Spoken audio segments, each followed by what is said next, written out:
Thanks everyone for joining us this evening. We've just been allowing a little extra time for so many people to join us. It's great to see all the people logging in the chat. My name is Michael Weaver. I'm with Chelsea Green Publishing, and we are very pleased to have everyone joining us for this webinar, The Nature of Energetic Herbalism, a conversation with Maier and Rosemary Gladstar. I'm just going to make a couple quick announcements before we start. And as we still allow, there's still more people rolling in. The presentation, the conversation is going to go for 40 minutes or so, 45 minutes, and then we're going to leave some time for questions and answers at the end. The whole program shouldn't go much more than an hour. It may run a little longer than that. And if you do have questions, because there's so many people and people are going to be posting in the chat, I really want to encourage people with questions to post those in the Q&A box, which can be found at the bottom of your screen. There's a little icon for Q&A, and if you post it there, it will be visible to us, and we'll be able to, and I'll be kind of curating those and feeding those to Rosemary and Kat toward the end. So please put your questions in the Q&A. You're welcome to use the chat for other conversation, but it's going to be challenging to have to weed through the chat, I think. I did want to make it clear that this session the webinar is being recorded, and there will be a replay available on the Chelsea Green YouTube channel, probably next week, early next week. And if you registered, you will get a link to the recording. I'm also about to put a link in the chat to show you where you can find Kat's book, Energetic Herbalism, which I'm happy to say is hot off the press and just started existing in real time and real space and in living color. So unfortunately, we don't have a copy to show you, although Kat may have a copy of the advanced readers edition, but the finished book has just landed. It's probably not in your bookstore yet, but it should be very soon. So we're very excited, and the timing is great. So I'm gonna introduce the two presenters because that's who you're here to see and hear. Rosemary Gladstar, who's joining us from Vermont, has been practicing, living, learning, teaching, and writing about herbs for over 45 years. She's the author of 12 books, including Medicinal Herbs, A Beginner's Guide, Herbal Healing for Women, Gladstar Herbal Recipes for Vibrant Well-Being, and Herbal Healing for Men. She's also the author and director of the popular home study course, The Science and Art of Herbalism. In 2018, Rosemary was awarded an honorary doctorate for her life work from the National University of Naturopathic Medicine.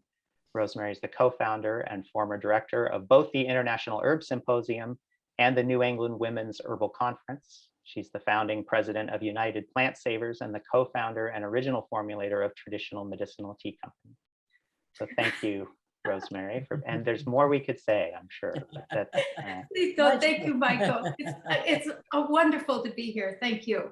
It's a pleasure to have you. And Kat Maier is joining us from Charlottesville, Virginia, where she is the founder and director of Sacred Plant Traditions, a center for herbal studies.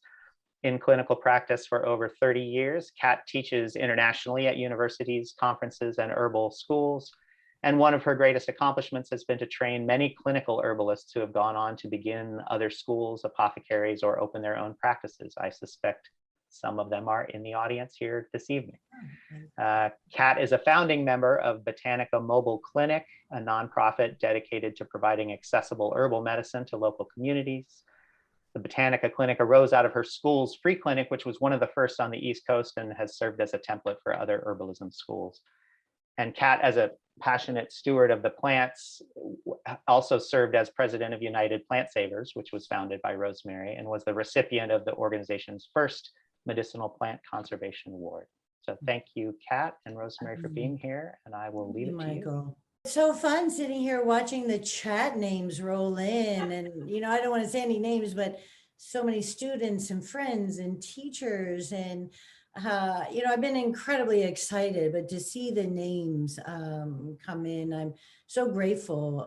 One to Chelsea Green and Michael for hosting this, and especially you, Rosemary, for joining in. It's a conversation, but for me, it's a celebration and a gathering, and a short one, but I'm really looking forward to tonight. So thank you, everyone, for joining. Yeah, and I also want to just thank everybody for joining us, and especially to thank Kat for inviting me to celebrate her new book with her. I'm very excited. I had the honor of previewing and reviewing it, and I actually got to write the foreword, which was a huge honor for me. And the book is incredible. And so hopefully, as we're discussing it this evening and just sharing and talking with you all, that you'll be as excited as we are about it. Mm-hmm. So I had a few questions that I've been working on for you, Kat. I just thought it would be fun to kind of prod a little bit, and and one of the things is it is a huge amount of work, as you know now, to write a book. And your life is so full with teaching and traveling and all that you do in your community. And so I just wanted you to share with us, if you wouldn't mind, what inspired you to write this book?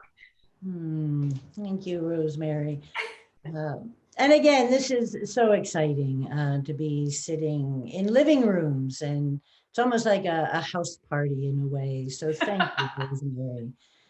So originally, my intention was to write a textbook for my 3-year clinical training program. And, I'd spent many, many years defining, refining what parts and pieces do I want to have in a training program.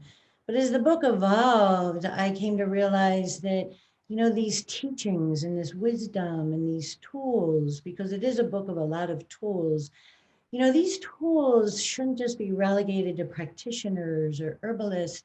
This is for everyone. This is really our birthright. When we talk about health sovereignty, these concepts and the introduction to the elements is just such an amazing way of entering. So, from the deep, deep well of patience of my beloved, fabulous editor, Fern Bradley, we had a conversation, and, she agreed, and she thought it would be a much wider audience. So we took a bit of time, and I have a friend who's a creative arts therapist. And she gave me this idea where, those big Post-it notes that you put on the wall. And so in my studio, I just had, all these notes and everything hanging. And I just loved it. It was so fun. But what I did was I wrote phrases and words, because I was really asking myself, what do I want it to feel like? As it's shifting from more academic clinical, what's the feeling? And so the word I kept coming back to, and the phrase that gave me the greatest pleasure, because I really think healing needs to be pleasurable, because pleasure is nourishing and nurturing, and we can really only have pleasure when we're safe. And so safety is such a really important part of it. So the phrase that I came to was an invitation. And I thought, invitation to plants or healing. And as I listened deeper, it was an invitation to our senses. And it was this sensual invitation. And so that really made me realize that how to introduce all of our senses, because we are magnificent beings. We are so wired. We're wired to totally know our way, to navigate, and that's atrophied in a way. I remember my son, when he was young, he would pick up a shirt and he'd smell it and he totally knew whose it was, and flavors and tasting them. So that's what, I've really tried to hold true through the whole book, how to invite, beginners, clinicians, to experience the world of healing as well as medicine in a more sensual way. Oh yeah, I think you really actually do that. It's also beautiful. It has a visual appeal to it. I love the cover, but the artwork is incredible. I mean, really, I was so moved. It's very old-fashioned as well. It looks like old botanical prints. Was this the same Was this the same artist who had you do the Post-it notes? Who did the artwork in this? No, I have a great community of artists and creatrix, but no, thank you so much for saying that because, you know, I couldn't write a book without art. And it was, Chelsea Green gave me the honor and privilege of finding the artist. And, you know, I am so fortunate in my town of Charlottesville, Laura called Gastinger lives here and we're friends and we've taught at similar, you know, Monticello heirloom seed events. And so I called her up and I thought, wow, this is probably not in her realm of possibility. Laura did the Flora of Virginia. Oh, So nice. this incredible tome. She's the Yeah. illustrator. She's a Kew Garden botanical illustrator. You have to visit her website. It's absolutely stunning. And so I asked her and was absolutely delighted when she said yes, because you know, we love this art. We love the botanical art. But Rosemary, you know, there's so many stories and I'll try to keep them. But a great story of working with Laura is, you know, what makes her art so exquisite is she paints from live plants. Like when she did the flora, she got all of the live plants and kept them in the refrigerator. So we were going into winter. So this was a real challenge for her, you know, not to have them. So she would come and the golden seal, you'll really appreciate this story. So the golden seal that she illustrated, I went out and I dug it from my yard and she, you know, crossed town on her bike. And that golden seal was one of the original roots I received from the sanctuary 20 years ago. And then so she took it home and planted it and as another sanctuary. So many of the plants came from here. So that was a lie that really made it meaningful. Yeah, and you know, I want this to be an invitation for your stories because that is actually one of the things I love so much about this book. It is rich with information. I mean, it's enough to tantalize the most brilliant brains. There's so much incredible information in it, but it's also enriched by the stories. It's a book that's a great pleasure to read. You have woven so many beautiful stories into this book, which, if you don't mind, you know, I think it's somewhere early on, it might even be in the first chapter of the introduction. I remember that you were talking about the story that led you to herbalism, right? Just that, or the pathway. And it's always something that I never tire of hearing, right? So what got you involved in herbs? It's such a basic question, but it's such an interesting one. So do you mind just sharing a little bit about that journey for you? Well, no, I don't. I don't think I'm going to share the whole journey. It's quite circuitous, and you're a huge part of it. You know, and it's interesting because that is the introduction. And originally, I was going to have my story as the first chapter because I see herbalism, the great freedom of not having licensure, is so remarkable. And at the same time, it's such a challenge. You know, how do I do this? And I think hearing other people's stories can be very inspiring. But then I realized, well, you know, the book isn't about me. So we put it in the introduction. But really the first place, you know, I grew up, we were really healthy, didn't go to doctors. I don't know if I ever had an herbal tea.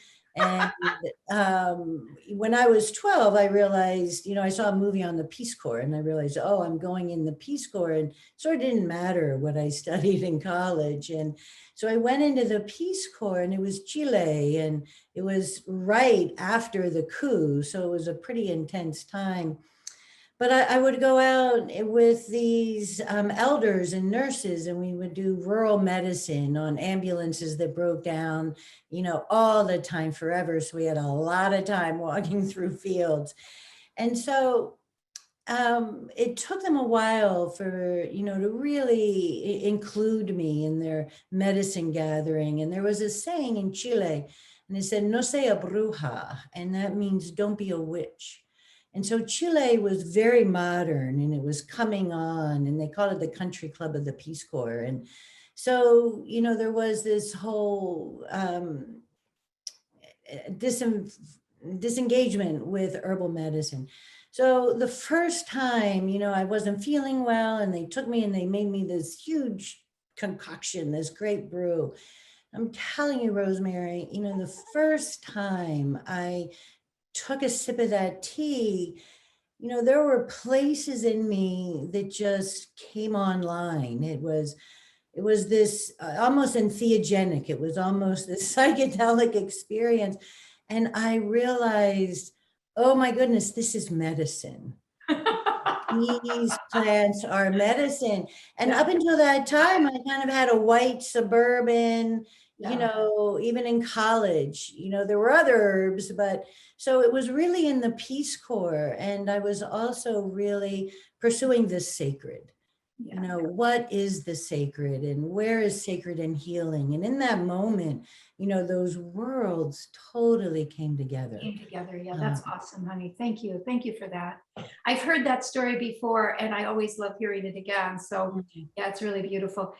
Yeah, so if, your title of your book, Energetic Herbalism, that term is used a lot these days. I'm not sure that people fully understand what it means. And I thought it might be interesting for you to share how you see energetic herbalism, what you, because that really ties, there are many themes in this book. It's that are all tied together, but I would say that is the main ribbon that ties it together, right? The main thread. So. Yeah, thank you.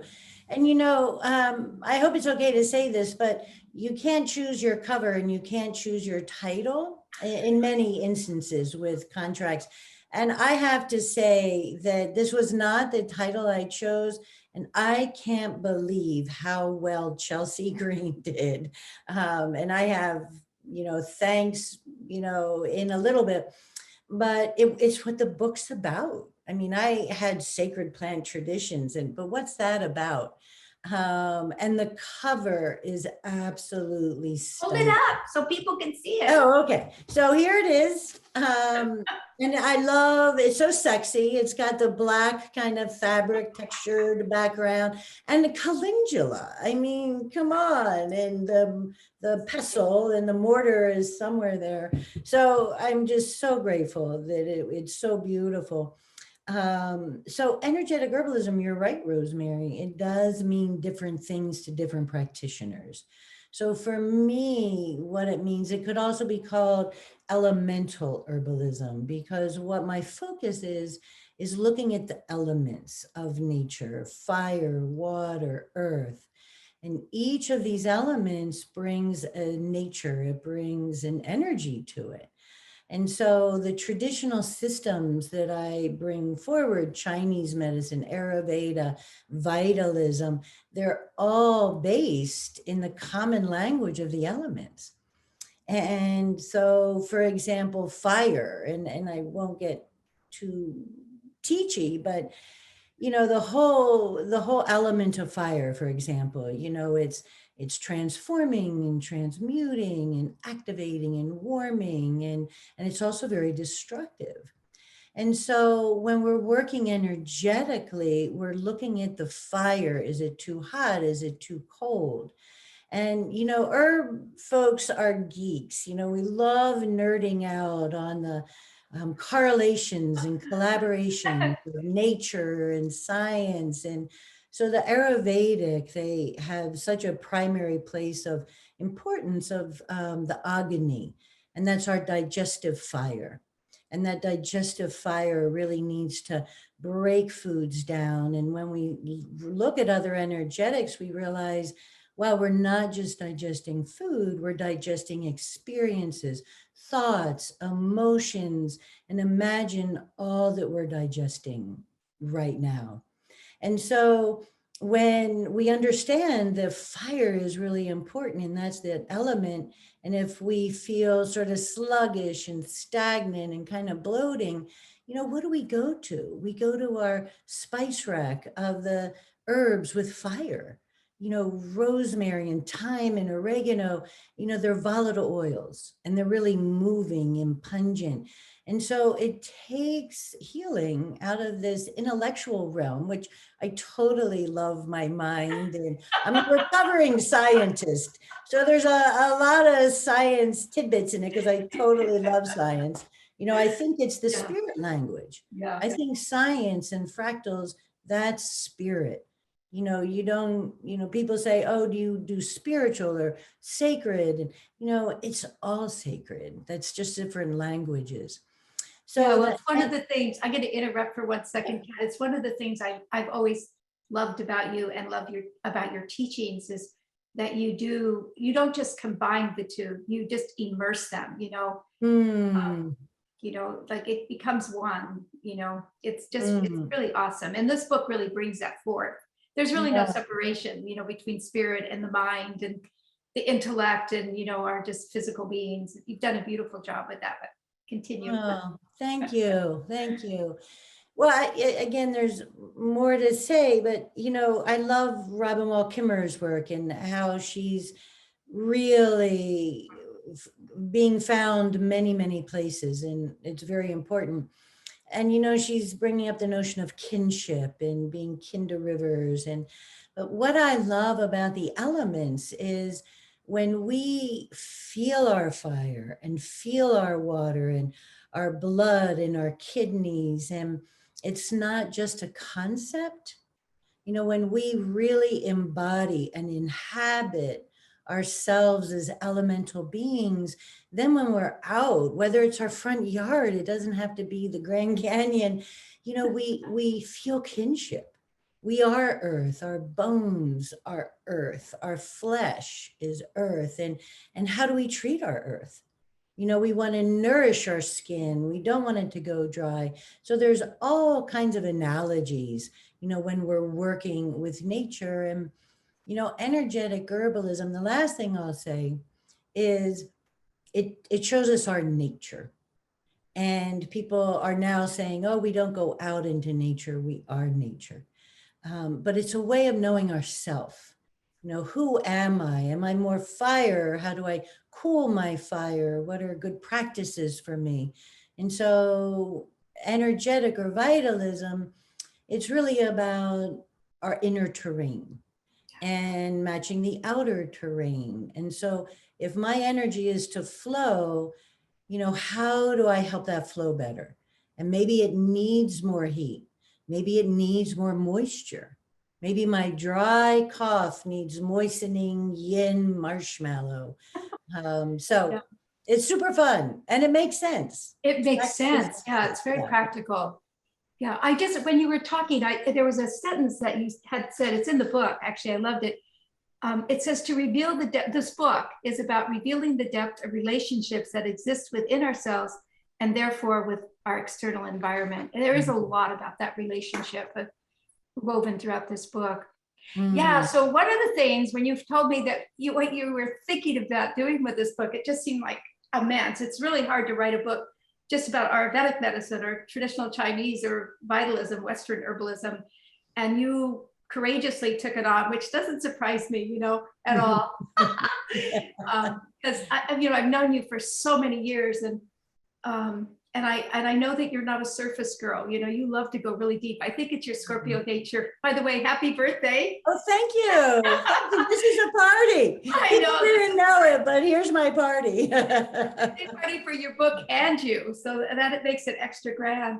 But the fact that you took these 2 or 3 very large systems, complete systems by themselves and wove them together so they actually make sense. You're really seeing the connections of all of them and the language they all speak.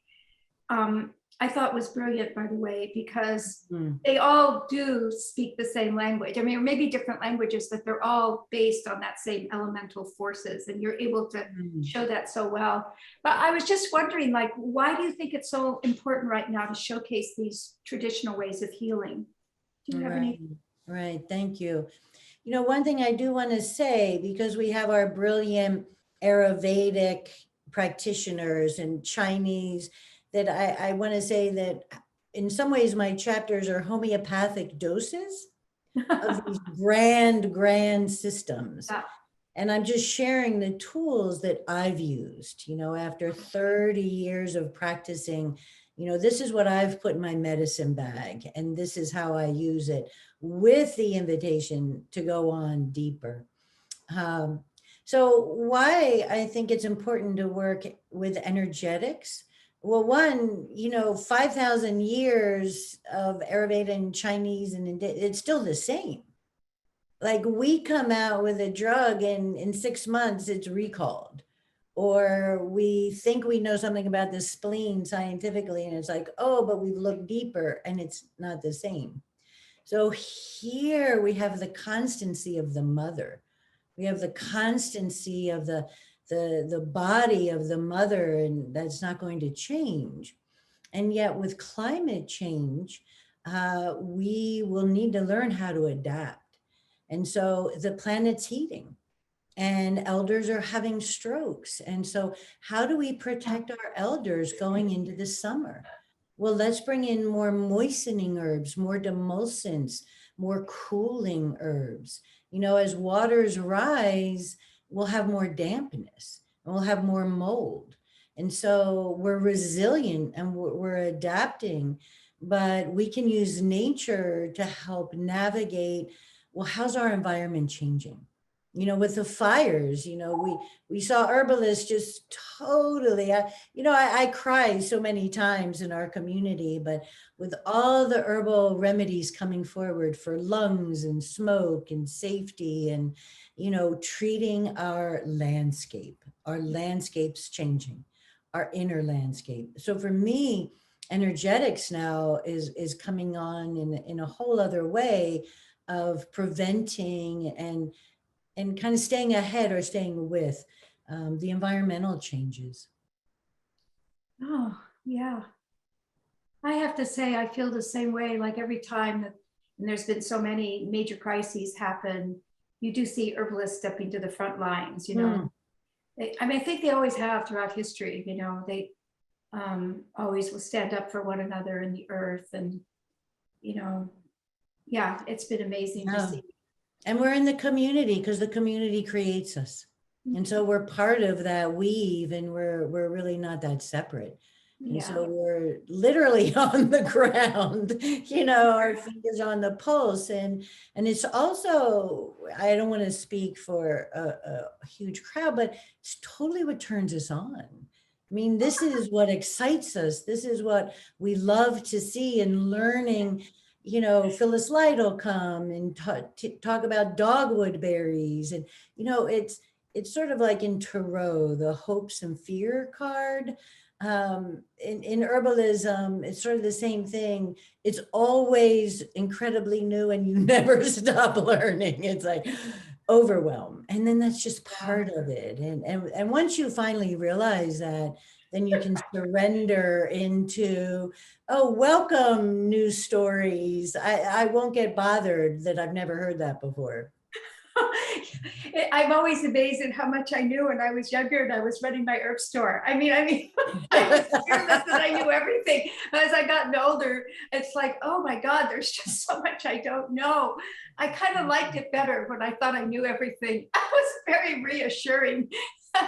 I know, it's so humbling. And then now that there's, other voices coming forward, people of color and people of different nations. It's very exciting. New cultures coming forward, and it's a very exciting time. It is very exciting. Yeah. So what you were just talking about last time brought up another question for me, and it is really about medicine of the place. You devote a big chapter, and it goes very deep. And of course, it's a topic that's incredibly dear to both of our hearts. As Michael mentioned, both of us are very deeply involved with United Plant Savers. You were awarded the first award for our conservation, and both of us have served on the board as presidents. And so I know that's a really important issue for you. And for me, the last probably almost 30 years of my work have been more about, I still practice as a community herbalist, but it was really more about conservation and about the plants. And so do you mind just sharing a little bit about that and where you go with that in your book? No, yeah, another favorite place, as we evolve, it's just, I've closed my practice now because I have amazing graduates. And I remember meeting a Chinese teacher a long time ago, and he said, a healer's goal is obsolescence. And I thought, oh, that's lovely, but we need money. And so the beautiful thing is I'm becoming obsolete. There's a great apothecary in Charlottesville in schools. And Yeah, that's so that's a success. But I'm not going anywhere. I just get to hang out and travel. So medicine of place is really so profound. And I begin that chapter and I say, the land where we harvest the plants, that's the beginning of the apothecary practice. And that doesn't matter if you're growing your garlic or your nettle in a container garden in Brooklyn. It doesn't matter if you're wildcrafting, in some incredible desert ravine. That doesn't matter. It's that connection and that medicine of place and how we create that sanctity. And one of the things that many things on our trip, Rosemary, to Ecuador with Rosalie, and talk about medicine of place. One of the greatest teachings that she had is, remember, we took that boat ride and we walk up that path that had recently been bushwhacked, and she takes us to the Cascade of the Gods. And we just became more, we were a chatty group, and as we came closer, we just dropped into such a deep silence, and then we heard the thundering waters. And what she said was, I had to get help to clear this path. Shipibo always came here and they would feed the spirits of the waterfall. Yeah. But they've been fighting the uranium mines from Canada, and they're just so stressed and working that they can't come and feed the spirits. So she brought us there to do that very thing, and that made me realize, we need to nourish the spirits. And we're actually going to do this at the sanctuary next Beltane. We're going to have a fundraiser for UPS, and we're going to go to the sanctuary and we're going to feed the spirits, and we're going to do other things and look at I want to come. I know. So save the date. It's Beltane. But the thing is that, a lot of times we're very extractive. We take pictures and we take information and we feel certain things. And so traditional peoples would feed the land, would feed the spirits. My teacher, Karen Sanders, is Choctaw, and we always had to take a spirit plate where you go feed the spirits before you eat. And so, the word reciprocity is used a lot now, and this is what that means. You go, and so the sacred sites are sacred for a lot of reasons, but one, they've been nourished and they've been tended. Yeah. And so for me, I live in Virginia, and it's, battlegrounds, it's civil war, it's slavery, it's, look at what happened, in August 3 years ago. And so there's this battle energy here. And so the medicine of place, wherever you live, it isn't just permaculture, biodynamics. It's really going in and acknowledging the history. What happened here? Do I want to harvest plants here? Would I harvest plants, outside of a battlefield? And then as I've been watching and observing more, I realize a lot of these places of war have hypericum, yarrow. Hypericum is St. John's wort. They have, fields of wound healers. Yes. And so we're watching the earth plant plants. It's not just about us. It's not just, oh, this sacred field of yarrow. It's like there's wound, there's blood that's been spilled. Hypericum is there. It's not even native, but the earth knows, Gaia knows, what's needed. So that's a little bit about medicine of place. And I go into that. And that's where I talk about UPS, because one of the greatest programs for me is the botanical sanctuaries. And so creating sanctuaries, I'm downtown Charlottesville here, and Golden Seal is taking over, and French Tree, and all these natives. And, it's the pollinators, and then it's harvesting seeds. And so I see UPS's botanical sanctuaries as seed repositories, because you can put them away in these beautiful Norwegian vaults. But if they're not changing with the changing times, how are they adapting? Yeah. So my golden seal, if it's here for 25, 30 years, it will have adapted to the changes, and it will figure out. I don't have to figure out. I mean, I'll watch the plants and see how they're changing. So that's medicine of place. I know, but we oftentimes forget how adaptive the planet is, really, and how strong it is. And really with plants, I mean, they've been adapting for millions of years. They're the strong ones. And we learn so much about holding on, rooting down, and being adaptive by just observing them for certain. Hey, talking about plants, what a favorite question. Talking about plants. I wanted to also ask you about Sanctuary, because it's also one of my favorite programs of UPS. And I would guess that some of the people listening don't really know about the Sanctuary program. Oh, okay. But before we do that, let's talk about plants for a second, because a question that I get asked often in interviews, and it's a basic, most simple question, but I always love it. I have a feeling you'll love it too, is just what are your favorite plants? Like if you had to choose 5 or 6, what would they be? Yeah. I think I know, but I'd love to hear you say. Well, it's funny. It changes. It depends on certain things and my immediacy. But so plant the weeds. I just love the weeds, and I love plantain. I love, of course, nettle. It's weedy in our woods. I love dandelion, such a profound teacher. I love mullein. I love violet and ground ivy, and I think I've hit 5. And I haven't even talked about the trees, but I think I'll stay there. There's their food, their medicine. And I love in Central America, they have 3 plants. It's like studying with Rosita, right? They have basil, marigold, and something, and they do everything with 3 plants. So how do you think that is? Oh, they're deep connection, and they trust. Relationship, right? Relationship. Is that relationship? Absolutely. Relationship.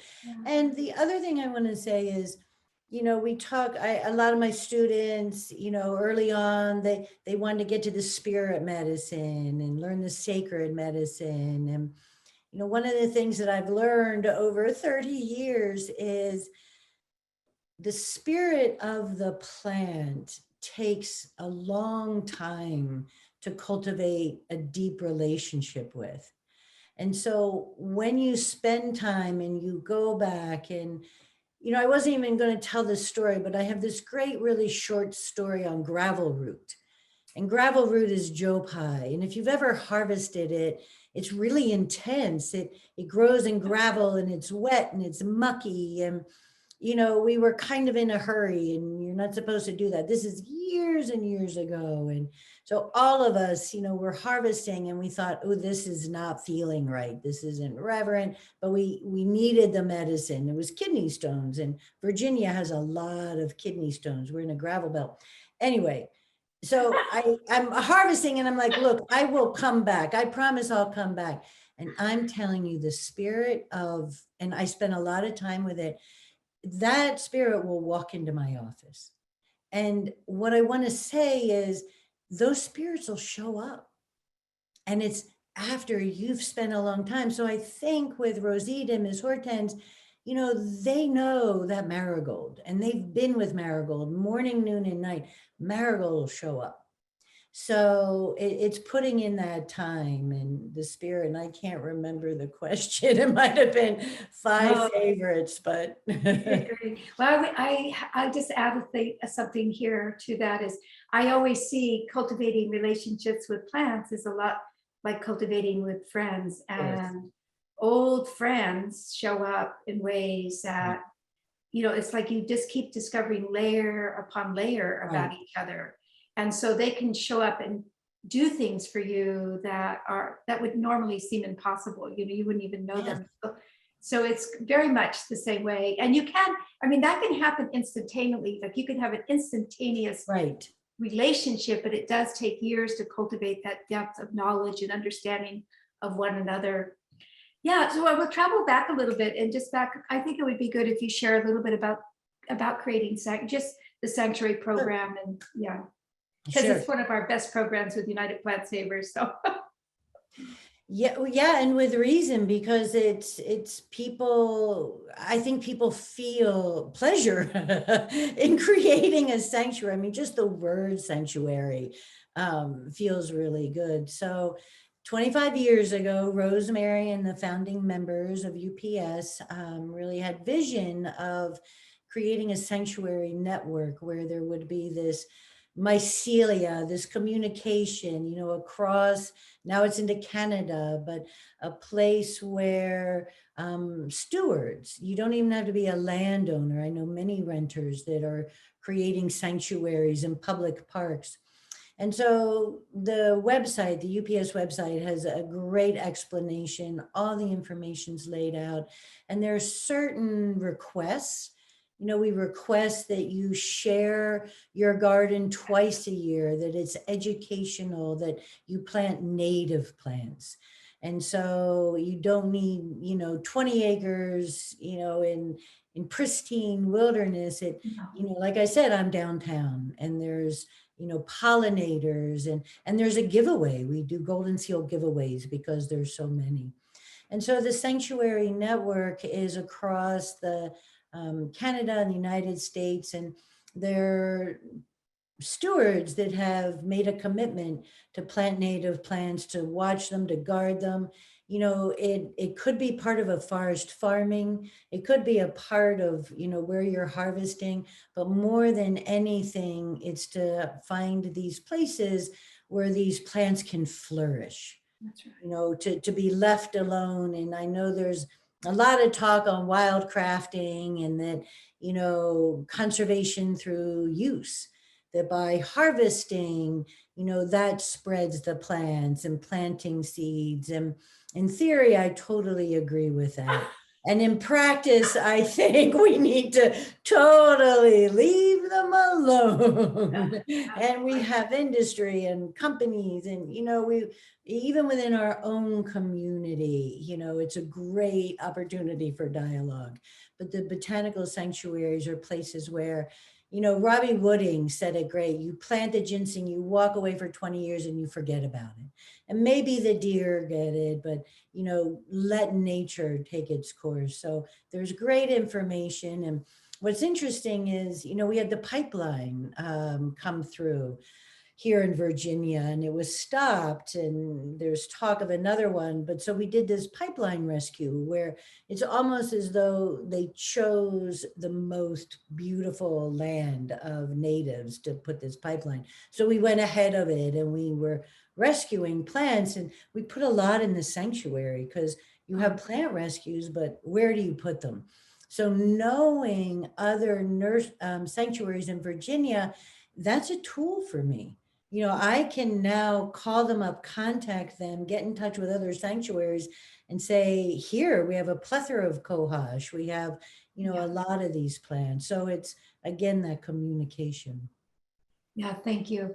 Yeah, if anybody's interested in the sanctuary program, it's really easy to become a member. And as Kat was saying, there are a few requirements, in that one about sharing doesn't mean you have to have big classes there. It could just be walking your neighborhood or your community, or inviting your church. It's the idea of sharing what you have with others. And but you can just contact United Plant Savers. It's also incredibly inspiring to read the members' stories of their sanctuaries. It's really beautiful. And they're always highlighted on the website, so you can go online and read that. And then also UPS, it was kind of, again, one of our early visions is we were able very early on through the generous donation of the Foundation to purchase a large piece of land. It's over 300 acres. I think it's like 370 acres of just amazing land that's rich in most of the at-risk plants. I mean, almost all of the northeastern, southeastern plants grow there. And it's been tended and caretaken by the herbal community and members of United Plant Savers for a little over 20 years now. And then just this past year, Susan Leopold and the current board of directors were able, and of course all the members also, were able to complete a really beautiful welcoming center. It's been a long time dream. Kat, that's the last time I think I saw you, Kat, was at the big celebration we had out there. The 25th. And the beautiful, yeah, that was stunning. It was stunning, yeah. And that sanctuary also is open for people to visit. It's got beautiful trail systems, etc. So you would want to contact United Plant Savers, but definitely worth visiting. And it's, I think, one of the great contributions that we as a herbal community can pass on. That, and also the tremendous number of incredible books that are being written now. I think when we look back at this era, at the things that we've contributed to world herbalism, it will be the conservation of native medicinal plants and the sanctuaries that we're creating. And also it's the age of classics, of herbal classics again, you know, some really incredible books. Yeah, one of the things that you mentioned in what you were just saying, you were talking about community, and I know that for both of us, community herbalism has been kind of a driving force of how we do herbalism, right? I know for myself, like, I think from my very earliest days, I don't even know where the idea came from, but it was just to want to bring herbalism back to the people and to really support community herbalism. And I know that's really been a big part of your work as well. So do you want to just share a little bit about your vision for community herbalism and what that is for you? Yeah, and I believe when Michael appears, you know, it might also be time to engage the community. Oh, I didn't even notice him. Hi, questions. And I think you should go ahead and answer that if you want, Kat. It's really hard to interrupt such a great conversation, but we can start to weave in a few questions because there have been some great questions posed. But if you want to talk about, kind of address that question, Kat, that would be fine, and then we can move into some of the questions that people have posed in the Q&A. Sure. So I think it's a perfect segue, you know, inviting the community into the conversation. Yeah. So, you know, as I said, I'm a recovering scientist. I'm a physician assistant. You know, my search for becoming an herbalist was quite circuitous, and one of the things that happened was when I got out of PA school, I was in Virginia and I didn't have teachers. And so I just got the books and I headed into the Appalachians and I kind of taught myself. And it was, imagine this is how long ago, it was in the 80s. Massage was not licensed. So I lived in a rural area with wealthy horse farms around. So I got a massage table and I massaged wealthy people in the morning. And then I would hike in the woods and learn plants and self-study. And I did that for 7 years. And I would always call myself a massage therapist until my community started referring to me as the herbalist. So for me, you know, I had the great honor of being a community created herbalist, literally, you know, and that's how it used to be. If your medicine worked, people would come to you. If it didn't work, people wouldn't see you. Now there's so many more opportunities. There's a few too many opportunities, but that whole, even though I talk about clinical herbalism, you know, it is the community. It really is engaging in, you know, all the different aspects, as well as the other resources in your town. So, you know, and that's why I'm thrilled that American Herbalist Guild has, lots, let's talk about sitting around the table and lots of heated dialogue there. We worked really hard to be clear, we do not want licensure. We want to allow elders and Appalachian and Native, we want all herbalists to be able to have freedom. So that was a lot of work with the American Herbalist Guild, and I think we're all in a really good place. Yes, absolutely. Yeah. Well, that touched on a lot of things. Yeah, so sorry. And remember, Michael, before we go to questions, I wanted to, is now a good time to give kudos? Sure. Or we could do that. Yeah, that's fine. Sure. Okay. So super, super short. I just have to say Chelsea Green has been an absolute delight. And, I never thought when I was going to write a book, I have my favorite Jimi Hendrix quote. And it's, when the power of love is greater than the love of power, there will be peace. And I always wanted that in my book, and I couldn't because we couldn't source it. So as much of a heartbreak as that was, what Chelsea Green really taught me, they have incredible standards and rigors of, who is saying this and what is being said. And I've been now reading other books of like, wow, I wonder if that person did say that. So Chelsea Green has taught me a tremendous amount about integrity and showing up. And I just, again, Fern Bradley, she met me at the IHS. Rosemary, thank you. The book started at the International, Rosemary. And so she has stayed with me and has been my mentor. And, Margot Baldwin is the owner, and Patty Stone and Melissa, the whole production team, just really incredible. And I can't name everyone, but I really want to mention Michael Weaver here and Sean Marr and Christina, but they're sort of like the road crew. They make sure the show goes on. They kind of set it up, and Rosie Baldwin in London. So it's a team. I had no idea. I had absolutely no idea. So I just really wanted to give a heartfelt thanks to, and they're in Vermont, and they're in your neighborhood, and it's such a beautiful little town. And I actually, as I was getting dressed and I was looking for color, I bought this shirt in White Junction when I visited Chelsea Green. So I thought, oh, I didn't plan that. So now we can move to questions. Well, thank you very much, Kat. And I will pass that on to the people who are not here to hear that. That's really very sweet. So thank you. Yeah, lots of great questions. And so I'm just going to try to kind of group and curate and cherry pick and try to get through as many of them as we can. One that kind of segues from what you were just talking about, someone was really interested in hearing more about the mobile herbal clinic model.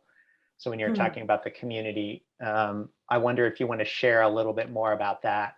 And I have to apologize in advance. I may ask questions that you've covered in your conversation because I've been multitasking and trying to keep track of the chat. So if you feel like you've addressed it, feel free to tell me that, and we can. And I'll try to keep the answers short so that we can maybe cover some ground if that's possible for me.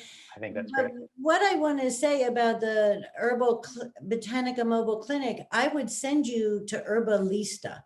I would send you to the website of Lorna Mana Broderick, because she was our mentor.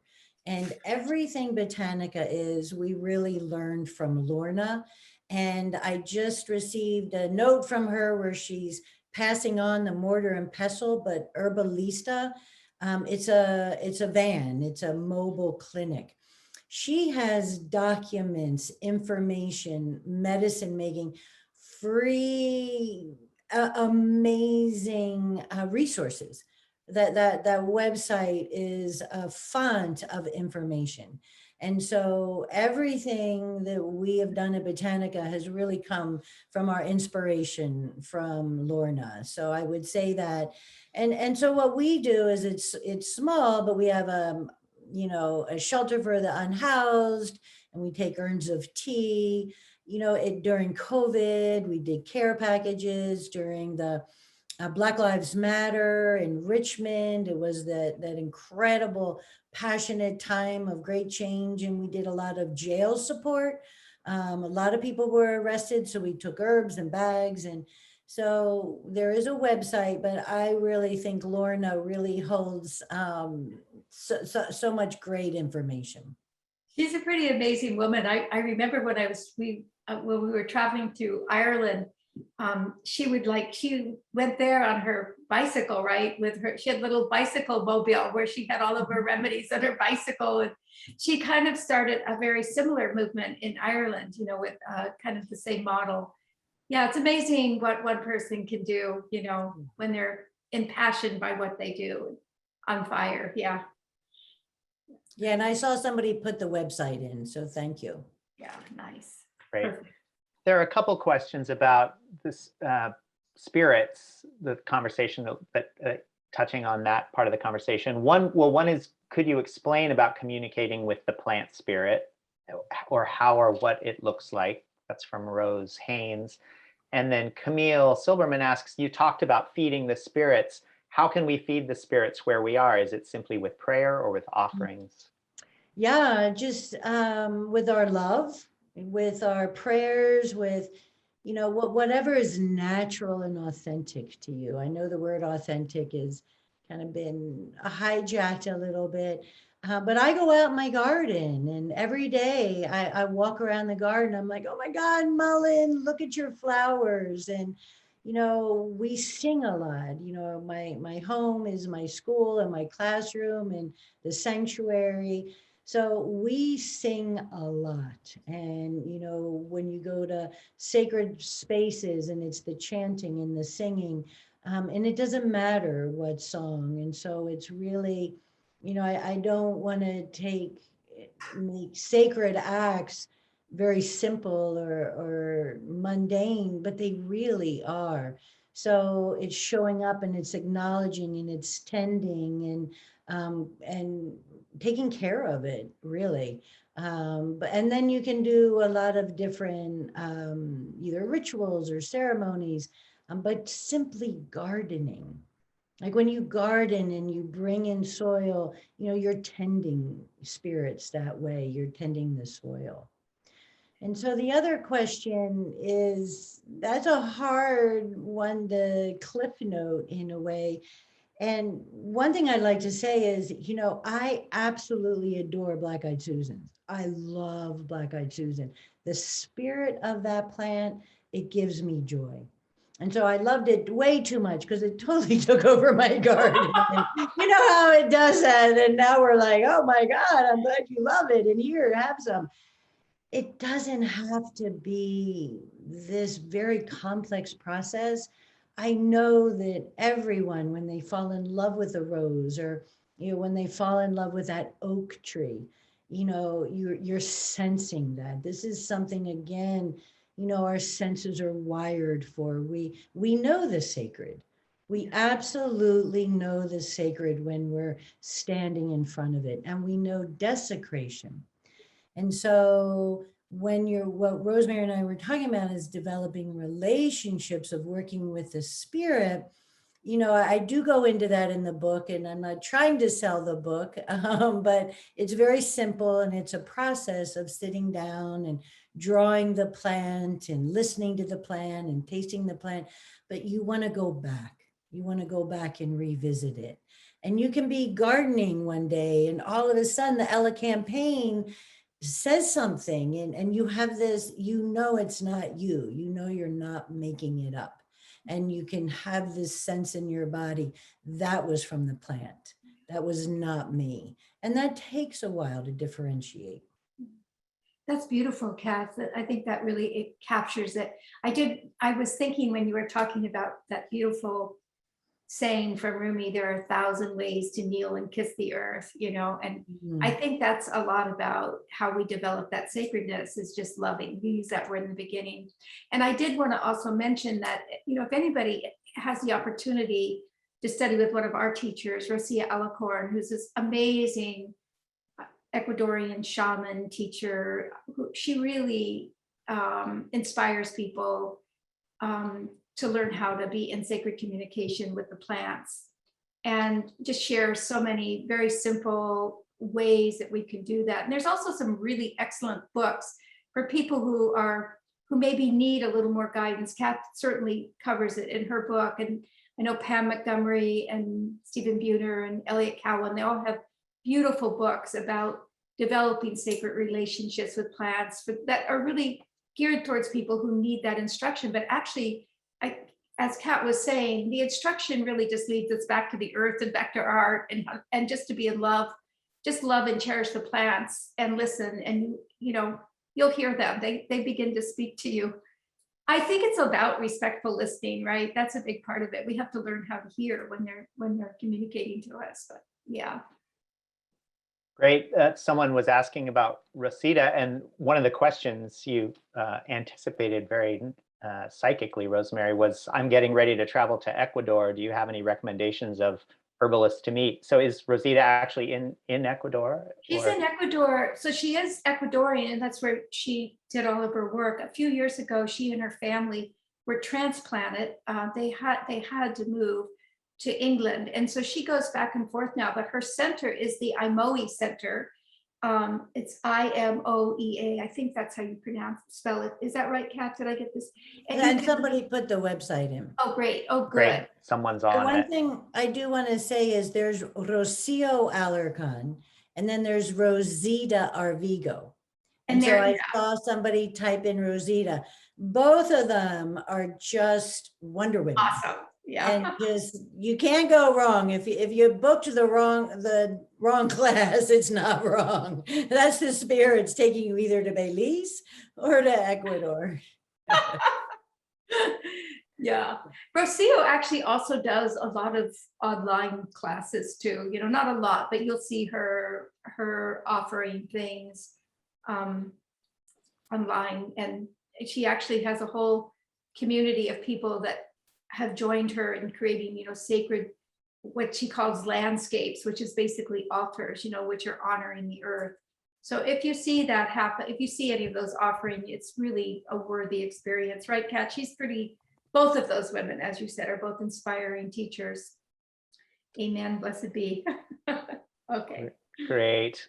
This is a big question, but I think it would be really interesting to hear you both respond in whatever way you feel that someone's asking, Laume maybe is, I'm not sure how to pronounce this name, but can Kat and Rosemary speak to the relationship between herbalism and our current global trauma of dealing with, well, everything?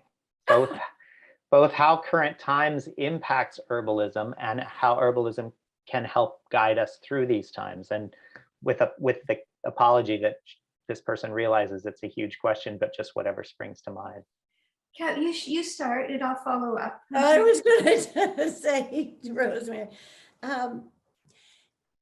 plant the plants and drink the teas, and listen. And that is a huge question, and just plant the plants. They're very, very simple, and they're disappearing. And so wherever you are, it's this empowerment of understanding them, knowing them. And, these teas, these simple teas, Standing Rock really taught me about teas. There's tinctures and there's other forms, but we couldn't serve them. We had to serve teas. And fire cider. And fire cider. Oh, fire cider in the winter. Miracles, absolute miracles. So as simple as it sounds, for these herbs to work, we have to either relate to them or bring them into our body. They're not going to work in a packet or in our thoughts. And, I always say to my students, I said, you take one tea, drink the same tea for a week, and look at how different you are. And so for me, my calm, my heart, my hope, that's what I'm going to bring forward. So that's what these plants are able to really guide us with. Yeah, and I think I'll just leap from that, Kat, is Yeah, I appreciate that question. It's something I think that in different ways we are all looking at and asking right now. And what are the things that helps me stay in my center and helps me be really hopeful right for this time is I just look at the plants and how they have persevered and thrived. I mean, we're not talking about surviving, we're talking about thriving through eons of enormous changes. And some of the changes, I mean, right now, of course, we are living through incredibly powerful times and shifts and changes. And it's calling forth all of us to do our very best, to put our best forward.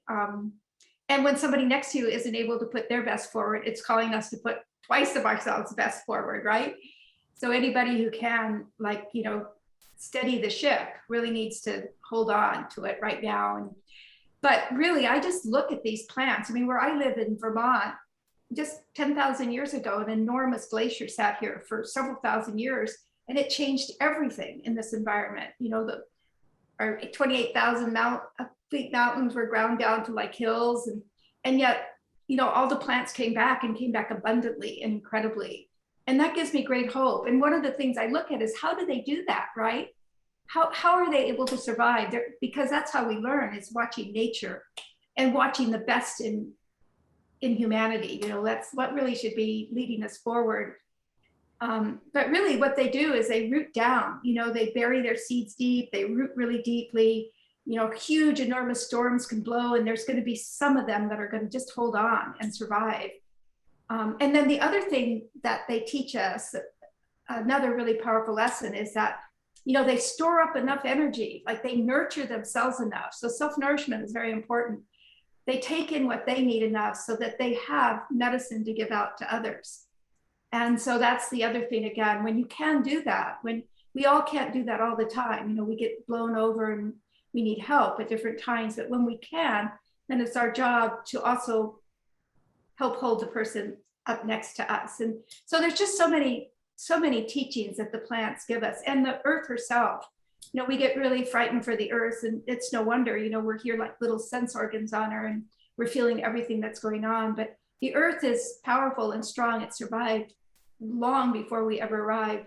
It's our species that we have to really worry about, our, you know, how we're going to not only keep ourselves alive, but keep, you know, stop destroying everything around us. So I think that also gives me great hope that this earth is continuing. You know, we just have to do quite a bit better than we're doing. You know, I kind of look at all the other life forms. I'm almost, you know, like we are considered to be one of the youngest of the life forms on this planet, and we're acting out. You know, we're not in our mature place. We're not really doing our part in the great web of life. We've forgotten about it. And there's a lot of people and plants and animals and nature that's trying to remind us. So I feel like we're being held in an incredible container. Kat. Yeah, I just wanted to share this quick story. I love it about ginseng. And, you know, ginseng in the Aurelia family, it's one of the most ancient families. And this family survived the Ice Age. So it's a rooted creature. And here comes the Ice Age. And so what it did was it adapted in steroids, and its chemistry adapted.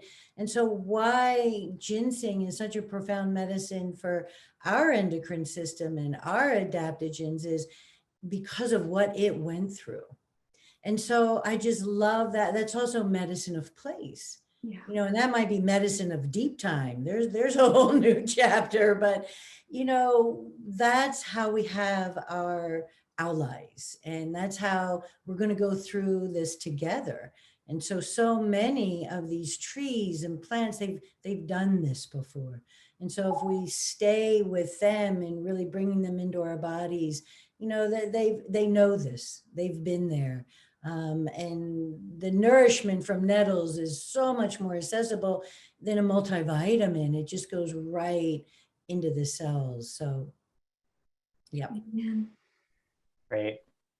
I know, Rosemary, that you needed to check out at some point. So I want to give you the opportunity to do that if you'd like. There are a few more questions left that I could pose to Kat or. Yeah, I think that'd be good. I probably should get going, but I wanted to just read this last quote, if I may, before I leave. It's from Kat's book, but one of the things I've been doing for years has been collecting quotes from my herbal friends. It's sort of a little pastime I do. Like I'd be sitting in classes and it would be like, oh my God, that's so quotable. I used to quote all the old masters, right? And then I realized, wait a minute, all my herbal friends are just like quite quotable. And yeah, I have some incredible quotes, but it's interesting how many quotes I have from Kat, right? Either from listening to her talk or, reading an article or listening to her teach or whatever. And this one is one of my favorites. And to me, it sums up her book. So it's very short, but it goes, what amazing dinner hosts plants are as they gather the best of folks together, and always a good time is had. Rarely does anyone leave wanting, for these medicines and foods nourish us in places we never knew we were hungry. And with that, I just want to say, I feel that's what Kat's book does. It nourishes us in those deepest places that we didn't even know we were hungry. And I really want to thank you so much for all those hours you spent in front of the computer instead of your garden, and this incredibly great gift that you're leaving not only this generation of herbalists with, but this will be one of those classics that's passed on through many generations. So thank you. And thank you all of you for being with us. And thank you, Chelsea Green, for sponsoring this. And thank you, Rosemary, for that beautiful foreword during a time that was very, very challenging, and you came through with such beauty. So what an honor. Thank you. Thank you, Kat. Thank you so much. I love you, and you all have a good evening now. Bye-bye. Thank you so much. I'll call you tomorrow. All right, sweetie. Sounds good. Let's see how I get out of here. I'm not really sure. Okay, I pushed that. Okay. That. Yeah. So I'm fine. There are a lot of questions. So Michael, what? We have a few more, that I would love to ask. One is for Kat. Can you share a plant that you've developed a deep connection with, one that you find you keep coming back to and send others to? I didn't want to say. Well, the first one that speaks to me is motherwort. And so in the first chapter, it's interesting that I say that, because in the first chapter, I open up the definition of energetic herbalism with a story about motherwort. So. Great. And some of these questions I think you've touched on, or, the book certainly touches on. Someone asks, I'm curious how energetic herbalism is similar to the doshas in Ayurvedic medicine. Right. So that's a great question. I didn't really get into how the book is broken down. So energetic herbalism, essentially, you're looking at three things. You're looking at the energy of the plant, the energy of the current situation, and then the energy of the constitution. And so there's many schools of constitutions, Greek, melancholic, sanguine, but for me, Ayurvedic doshas are totally resonant. So in my chapter, I introduce the doshas because we really want to know what our nature is. Who are we? If I'm earth and water, and I might tend towards being slow or earthen, then I might need more fire and air. And yet earth is so loyal. So there's qualities and characteristics. So there's a whole chapter on Ayurvedic. And when I say a whole chapter, I realize the Upanishads and, the 2,000-year-old Vedic texts. This literally is an introduction and an invitation, but a simple way. So the doshas are played prominently in the book and in helping to discover our natures. Great. There are a fair number of a little bit either more practical or more specific questions. One practical one, how do I start a brick and mortar apothecary? Do I need to be a certified herbalist? Do I need to get clearance with my local health department? Thank you. Whoa. I would assume that the person asking the question has been working with plants for a while and knows how to make medicines and how to source medicines, and that they know the plants. So that is a huge question. So I would go to a brick and mortar place that is up and running, and I would pay for that person's time. I know Jan Wolf here with our elderberry apothecary. She did tremendous amount of research because you do have VDAC, Virginia Department of Agriculture. There are, steps to go through and hoops to go through, but you can do it. You don't need a huge amount of capital up front. You don't need hypochromatography to really identify the plants. We can have apothecaries on our scale and on our level. Go to Herbalista, go to Lorna's website. She has a tremendous amount. And then I would talk to people that have already done it. Again, like I said, acknowledge their time. They've done a tremendous amount of research, and do it in your state, because different states have different requirements. And I hope that's helpful. I don't want to brush it off, but that's a complex question because it can be multi-level. Right, absolutely.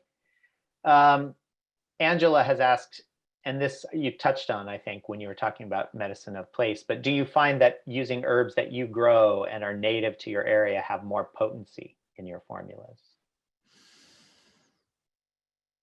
I used to, and now I feel if I source plants from growers that I know and I respect,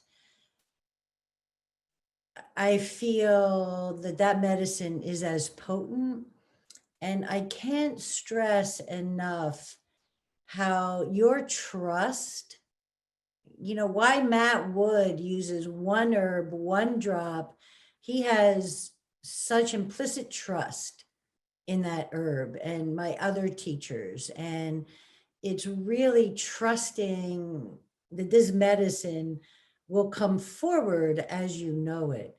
So, we used to go through pounds, and my garden doesn't sustain that. And when I was younger and poorer, all I did was go gather medicines. And so, but now I'm really working locally as best we can. And, there's some incredible farmers out there that have such beautiful calendula and high quality that I still am in relationship with it when we still put our teas together. Angel runs our apothecary here, and she's just an absolute beam of light. And so our presence there, that all goes into putting it together. But I don't think that's a prerequisite. I definitely think, we need to support our local farmers. I'm going to give a shout out. If you've ever harvested a pound of nettles, you will be blown away with how people can sell it for $10 a pound. We need to pay more money for herbs. If we're going to support our local farmers, we're going to get this beautiful plant material. And this is activism. This is our eco-activism. This is where we donate money to our farmers for high quality herb. Sorry about that. That got a little soapboxy, but it's huge because people are like, oh, I can't afford local herbs. We can't afford not to support our local farmers. And that actually may be a appropriate segue into this question, which is, what are your thoughts on herbalists and suppliers using and dispensing endangered herbs such as golden seal and slippery elm? Are we doing enough to help preserve species by upping the costs and still selling them? Right. Leading you right into a nest of. Yeah. Well, okay. So this is my personal opinion. I'm not speaking for UPS or anybody else. I do know that UPS is doing enough. I mean, it's astonishing what's coming out of there. And also at the same time, we go down to our herb farm as part of our curriculum, and we harvest slippery elm bark because he has that, and we show the trees are dying or its branches, but we save that for folks that are, in cancer therapy, chemotherapy. That's our golden temple. I do not want to use slippery elm where I can use marshmallow. And so I do believe that it's a hard conversation because you have industry and you have a lot of players. I think we need to leave them alone. I think we need to leave the false unicorn, and that has been taken out of industry. But the black cohosh, there are tons and tons and tons of black cohosh going out of our Appalachians on the black market that we have no idea. So let's use kudzu. Let's find analogs. It's, you know, part of why I took 25 herbs, which was really painful. And they're the weedy herbs, is I thought, why am I going to go into the beauty of black cohosh and then tell you not to use it? Like, why would I describe the magic and mystery and amazing natures of ginseng? And then they're my dear friends use ginseng. So it's you know, different places or different people are coming to it from different places. I just see habitat destruction happening so quickly, so rampantly, and our native medicines need deep woods. You know, this isn't where they can grow anywhere. They need some old soil. So my personal feeling is plant the plants and learn how to work with analogs. And an analog is a plant that has similar nature, similar energetics. And yeah, just like Rosemary and I are both herbalists and we're fun, but we're really different. I'm not saying that kudzu is going to do what black cohosh does, but we got to give something up. You know, we got to lay it down on the table. We got to start giving up, you know, our little precious places, because we're the ones that are going to keep them safe and keep them secure. So we need to leave them in the woods and protect them. Great. Just a few kind of specific plant questions. Someone asking what plants help with anxiety and depression. Do you have any? Yeah, so I love hypericum. I love St. John's wort. And, you know, for me, it's not about the, you know, MAO inhibitor or the serotonin reuptake. Hypericum means of the spirit. And Hypericum perforatum, it says that those leaves, when you hold it up to the sunlight, there's this red oil that exudes from the leaf. And Hypericum is a European herb that they said witches hung on their doors. No, people would hang Hypericum on the doors to protect against the witches. But we all know that it was the witches hanging it on the door, protecting against the Inquisition. It's a very, very sacred plant, and it's harvested at the summer solstice. It's the embodiment of light. So when I'm working with Hypericum, I am working with it that somebody needs the light. And the light is that solar plexus. It is that place of I am. So I love St. John's wort for depression. And I'm a skullcap girl. I'm pitta, I'm, you know, cerebral and skullcap. I think Scutellaria lateriflora should be in the drinking water. It is such a profound nervine. It's so relaxing. It's a wonderful relaxant. And I will say, I have been with fabulous, famous herbalists, and some of them will say dried skullcap should be composted. And I'll say, Phyllis and I say, absolutely not. Dried skullcap tea is profound. So give it a try. It's a mint, and you can grow that. Great. Someone asking about, would you recommend using moringa leaves for any hair loss treatments? And can you drink arnica as a tea? I get differing opinions on it. Yeah. So arnica, I really only work with it homeopathically. I don't work with the plant. It can grow around here. So I only work with arnica homeopathically. And moringa, that's so funny that you asked that, because I grew a tree, and I really hope it doesn't winter over, because then I'm really moving north, because it's a tropical tree. But I wanted to grow it because I do think it's going to become a really important food in the future. And it was introduced to me by a client who worked in Burkina Faso. And then he went to Haiti after the earthquake. And moringa trees are like weed trees, and they are so nutrient dense. So I wanted to grow it to begin having a relationship with it, because it's not from my region, but I really know our food supply is going to get rearranged. And we really want to start looking at some of these plants that are super easy to grow, easy to harvest, but are very nutrient rich. So what was the question about? Oh, hair growth. Good luck. You let me know. You send me an email, because if that works for you, I want to know that. I have some dear friends who will really benefit from that. So let me know that. But it's nutritive, but I've never heard of it in that instance. Okay, great. Someone asking, do you think that there is a plant that matches each of our personalities that we need to find to help us understand ourselves in a spirit journey to help others? No, I don't think there's many have-tos when it comes to the spirit world, because the spirit world is the most generous realm.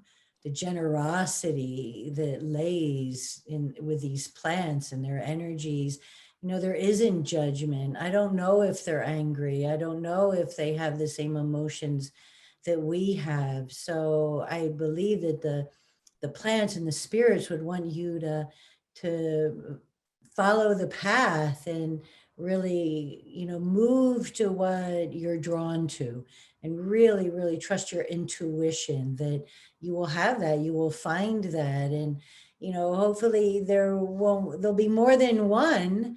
But it's the same thing as friends, like Rosemary was saying, I don't want to go to my grave with 100 friends. How can you do that? But if I have 5 core beloveds, or 10, or I'll take more than that. But you know what I'm saying? Like, I have certain plants that just show up, that are there. So you don't need many, but there aren't really any rules. There are no rules to how we should engage. It's just with our heart. And the one thing I do want to say that what is really important to me, and Rosemary touched on it with the storytelling, and storytelling has become incredibly important for me. And I teach this technique in the book, and it's called wide angle vision. And I tell stories. There's a device in publishing called word count. And the word count really keeps you focused, and, it keeps you on target. And if I didn't have word count, I'd have a lot more stories, because stories, wide angle vision is what trackers use. And it's a very easy technique. You can YouTube it and learn it. And you sit in wide angle vision, and it's about taking the focus off what you're looking at and going from sympathetic down to parasympathetic. And in parasympathetic mode, you're sensing. And so you're seeing the butterfly over there, and you're hearing wind, and all of a sudden you're out of that sympathomimetic mode. And so for me, storytelling is that as well. And storytelling, there's so many layers to it, and reading stories and telling stories. And, that's also that generosity, the stories that can be retold. Like, I'll go to herb books that I've had for 30 years, and I'll open them and I'll swear I never read that, because it's magic, it's nuanced. And I love the places in between, the spaces in between.